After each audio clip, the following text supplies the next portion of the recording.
క్రీస్తునాథుని యందు ప్రియా సహోదరి సహోదరులారా, సామాన్య కాల 6వ ఆదివార ధ్యానాంశానికి మీకు స్వాగతం. ఈరోజు మనం ఆలకించే మొదటి పఠనము లేవియ కాండము 13వ అధ్యాయము 1వ వచనము నుండి 2వ వచనము మరియు 44వ వచనము నుండి 46వ వచనం వరకు గ్రహింపబడినటువంటిది.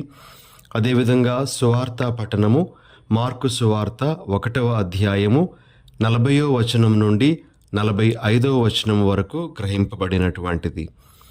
ఈ రెండు పట్టణాలలో కుష్టు వ్యాధి గురించినటువంటి విషయాలను మనము ఆలకిస్తూ ఉన్నాము. ముఖ్యంగా సువార్త పట్టణంలో యేసు ప్రభు ఒక కుష్టు రోగిని స్వస్థపరిచేటువంటి విషయాన్ని మనము ఆలకిస్తూ ఉన్నాం.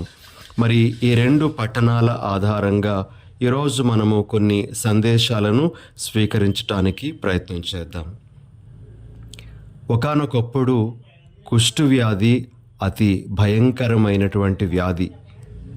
ఆ వ్యాధి సోకినటువంటి వారిని సంఘ బహిష్కృతులను చేసి ప్రజల ఆవాసాలకు దూరంగా ఉంచుతూ ఉండేవారు. అయితే ఇప్పుడు అభివృద్ధి చెందినటువంటి వైద్య శాస్త్రంతో ఈ వ్యాధిని మానవుడు జయించగలిగాడు అని చెప్పవచ్చు. ఆ వ్యాధి వ్యాప్తి చెందకుండా, అదేవిధంగా పూర్తిగా నయమయ్యే విధానాలను, మందులను మనిషి కనిపెట్టగలిగాడని కూడా మనం గర్వంగా చెప్పవచ్చు. అయితే పూర్వ నిబంధన కాలంలో ఈ వ్యాధి ఇంకా ఘోరమైనటువంటి వ్యాధిగా ఉంటూ ఉండేది. మరి ఈ వ్యాధి సోకినటువంటి వారు తమ కుటుంబాలకు, సంఘానికి చాలా దూరంగా నివసించాల్సినటువంటి పరిస్థితి కూడా ఉంటూ ఉండేది.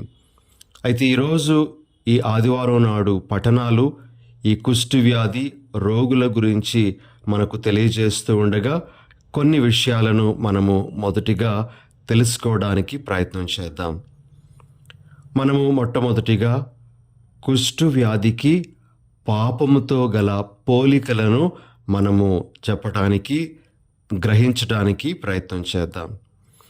మొదటి పోలిక, కుష్టు వ్యాధి శరీరాన్ని వికృతం చేస్తుంది. ఆ వ్యాధి సోకినటువంటి వారి ముఖము కానీ లేదా చేతులు, కాళ్ళు కానీ వికృతంగా తయారవుతూ ఉంటాయి. అదేవిధంగా పాపముతో బాధపడుతున్నటువంటి వ్యక్తి యొక్క ఆత్మ కూడా వికృతం అవుతుంది. ఆ ఆత్మ దేవుని సన్నిధిలో నిలబడలేనటువంటి పరిస్థితి వస్తుంది. ఇక రెండవ పోలిక ఏమిటి అంటే, కుష్టు వ్యాధి రోగిని కుటుంబానికి, సమాజానికి దూరం చేస్తుంది. అదేవిధంగా పాపము దేవుని నుండి, ఇతరుల నుండి, తన నుండి తనను దూరం చేస్తూ ఉంది. కాబట్టి దూరం అవ్వడం అనేటువంటిది ఇంకొక పోలికగా మనము గ్రహించగలం. మూడవ పోలిక ఏమిటి అంటే, కుష్టు వ్యాధి చాలాసార్లు మరణానికి కూడా దారి తీసేటువంటి వ్యాధిగా ఉంటూ ఉండేది. ప్రియ సహోదరి సహోదరులారా, ఈ పోలిక మన యొక్క జీవితాలకు ఎలా అన్వయించుకోవచ్చు అంటే, పాపము మన యొక్క నిత్య మరణానికి దారి తీస్తూ ఉంది. పశ్చాత్తాపానికి, పరివర్తనకు మన జీవితంలో, హృదయంలో స్థానం లేనప్పుడు. కాబట్టి కుష్టు వ్యాధి శారీరక మరణానికి దారితీస్తే పాపము మన నిత్య మరణానికి దారితీస్తుంది అనే విషయాన్ని మనం గ్రహించాలి. ఇవి 3 ముఖ్యమైనటువంటి పోలికలుగా ఈరోజు మనం గ్రహించాలి.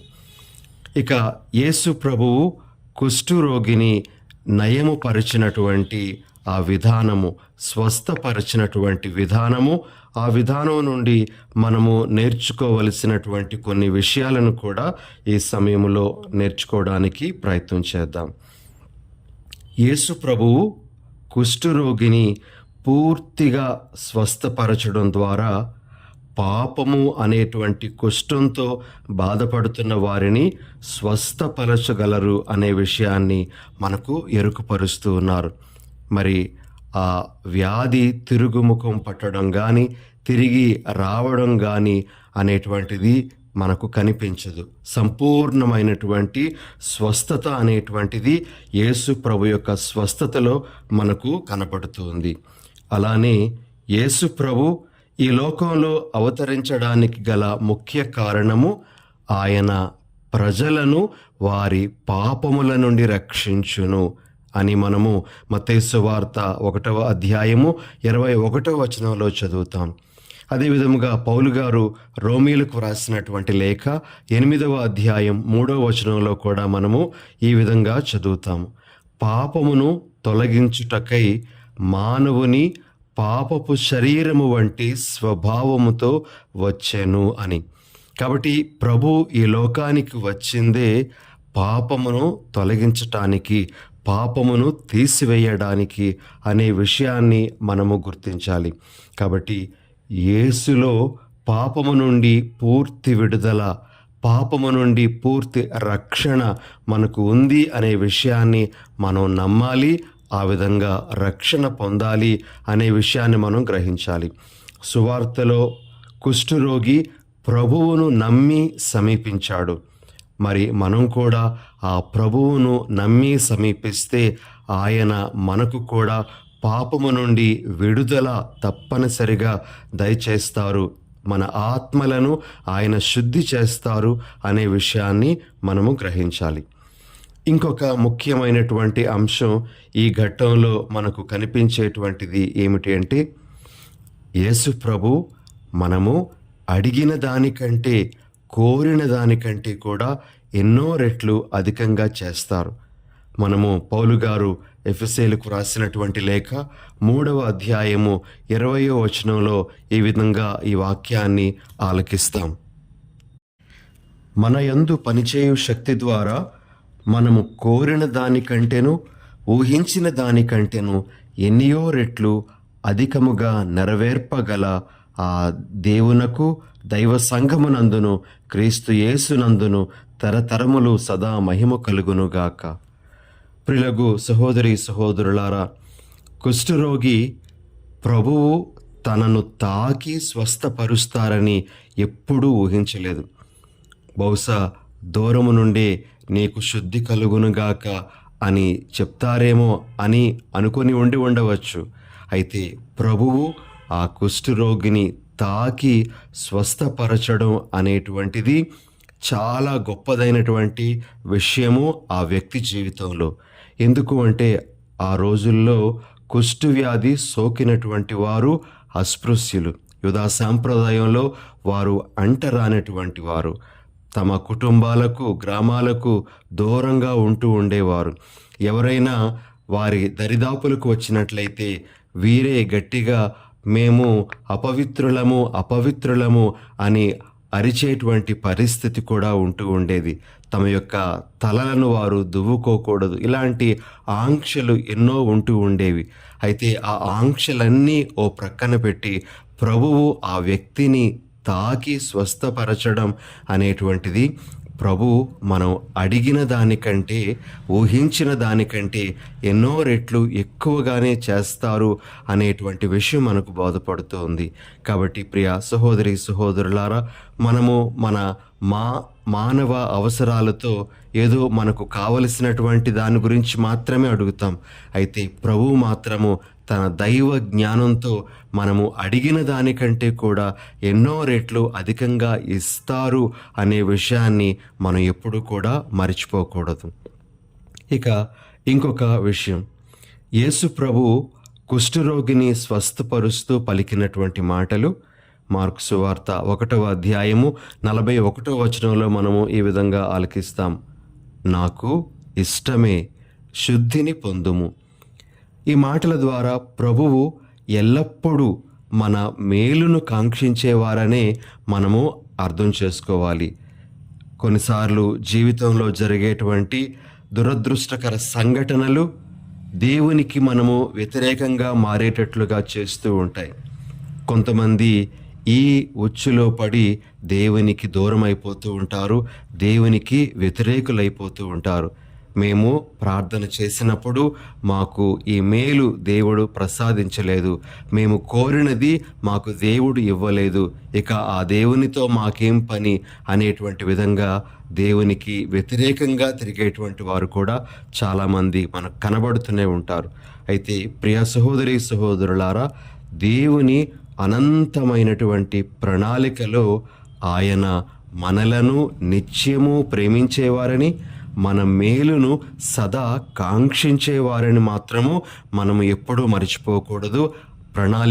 దేవుని ప్రణాళికలో ఈ సత్యము నిగూఢమై ఉంది అనే విషయాన్ని మనము గ్రహించాలి. కాబట్టి దేవుని ప్రణాళికలో ఆయన యొక్క ప్రేమ ఇమిడి ఉంది అనే విషయాన్ని ఈనాటి పఠనం ద్వారా ప్రభు మనకు మరొక్కసారి తెలియజేస్తూ ఉన్నారు. కాబట్టి మనము దేవుని యొక్క ప్రణాళికలకు పూర్తిగా దాసోహలమైపోవాలి. ఇది ఈరోజు మనం నేర్చుకోవలసినటువంటి ఇంకొక విషయం. ఇక స్వస్థత పొందినటువంటి ఆ కుష్టు రోగి నుండి మనము నేర్చుకోవాలో ఒకసారి గ్రహిద్దాం. ప్రభువు అతనిని స్వస్థపరిచి ఆ విషయం ఎవరికి తెలియపరచవద్దు, యాజకుని మాత్రం కనిపించి స్వస్థతకు నిదర్శనంగా మోషే చట్ట ప్రకారం కానుకలు చెల్లింపుమని ఆజ్ఞ ఇచ్చారు. కానీ స్వస్థత పొందినటువంటి ఆయన మాత్రం తనకు జరిగిన మేలును తనలోనే దాచుకోలేకపోయాడు. ప్రభువు చేసినటువంటి ఈ గొప్ప కార్యాన్ని చాలా ఘనంగా ప్రచారం చేస్తూ వెళ్ళాడు. ప్రభువు మన జీవితాలలో నెరవేరుస్తున్న ఆశ్చర్య కార్యాలను మనము మౌనంగా ఆస్వాదించడం, సంతోషపడిపోవడం మాత్రమే కాకుండా బహిరంగంగా కొనియాడడం, సాక్ష్యం ఇవ్వడం కూడా ఒక గొప్పదైనటువంటి విషయమే అనే విషయాన్ని ఈరోజు మనము గ్రహించాలి. ప్రియ సహోదరి సహోదరులారా, ప్రభు మన జీవితంలో ఎన్నెన్నో కార్యాలు చేస్తూ ఉన్నారు. నిజానికి ప్రతి కార్యము అతి గొప్పదైనటువంటి కార్యమే. అయితే కొన్ని ఇంకా గొప్పవైనటువంటి కార్యాలుగా మన దృష్టిలో ఎప్పుడూ ఉంటూ ఉంటాయి. మనము వాటి గురించి ఎప్పుడూ కూడా ఆలోచిస్తూ ఉండాలి. వాటిని వీలైనప్పుడల్లా మనము ఇతరులతో పంచుకుంటూ ఉండాలి. మరి ముఖ్యంగా మన కుటుంబ సభ్యులతో, మన ఇంటిలోని చిన్నవారితో మనము ఆ విషయాలు చెప్పుకునేటప్పుడు వారిలో విశ్వాస జ్వాలను మనము రగిలించిన వాళ్ళమవుతాం. వాళ్ళలో ఇంకా గొప్పదైనటువంటి నమ్మకాన్ని కలిగించినటువంటి వాళ్ళమవుతాం. కాబట్టి ఈ విషయాన్ని కూడా ఈరోజు మన మనసులో ఉంచుకొని ఆ విధంగా జీవించడానికి ప్రయత్నం చేద్దాం. చిన్న ప్రార్థన చేసుకుందాం. పరిశుద్ధుడు అయిన మా ప్రభువా, మీ పరిశుద్ధ నామానికి వందనాలు, స్తుతులు, స్తోత్రాలు.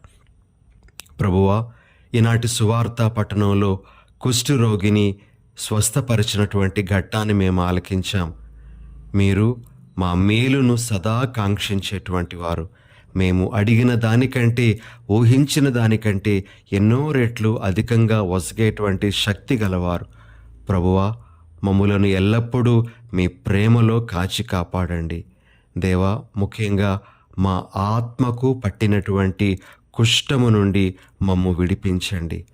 మమ్ములనే కాదు, ఇంకా ఎంతోమంది ఆ పాపపు కుష్టు వ్యాధితో బాధపడుతూ ఉండగా దేవా, వారిని కూడా మీరు ప్రేరేపించి వారికి విడుదలను ప్రసాదించమని మా ప్రభువైన యేసు ఘనమైన నామమున అడిగి వేడుచున్నాము.